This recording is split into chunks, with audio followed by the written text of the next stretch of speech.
అర్హులందరికీ లబ్ధి చేకూర్చకుండా అబద్ధపు హామీలతో కాంగ్రెస్ ప్రభుత్వం ప్రజలను మోసం చేస్తోందన్నారు ఎమ్మెల్యే హరీష్ రావు. మంచి చేస్తుంటే ఓరోలేక రెచ్చగొట్టే వ్యాఖ్యలు చేస్తున్నారని కౌంటర్ ఇచ్చారు మంత్రి పొన్నం. దరఖాస్తుల పేరు మీద కార్యయాత్ర చేస్తూ ప్రజల్ని మోసపుచ్చుతా ఉన్నారు.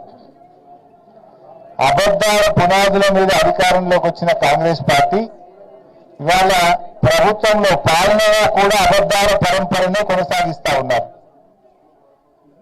పాలనలో కూడా అబద్ధాల పరంపరనే కొనసాగిస్తున్నారు. 13 నెలలైన ప్రజలకు ఇచ్చిన హామీలు ఒక్కటి కూడా అమలుకు నోచుకోలేదు. అప్పుడేమో అందరికీ పరమాన్నం పెడతామన్నారు, ఇప్పుడు అడిగితే పంగనామాలు పెడుతున్నారు.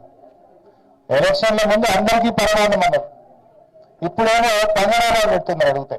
భూమి లేనుల సంగతి ఎట్లా అంటే, భూమి లేనులకు కూడా 12,000 సంవత్సరానికి ఉపాధి హామీ కూలీలకు ఇచ్చే కార్యక్రమం, 200 యూనిట్ల ఉచిత విద్యుత్, మహిళలందరికీ ఆర్టీసీ బస్సులో ప్రయాణం, సన్నవట్లకు 500, ఒకటా రెండా కార్యక్రమాలు, అనేక కార్యక్రమాలు తీసుకొని పోతుంటే వాళ్ళకు బర్దాష్కి బహార్ అంటే వాళ్ళకు ఓపిక నశించిపోయి ఏది పడితే మాట్లాడుతూ ఉన్నారు.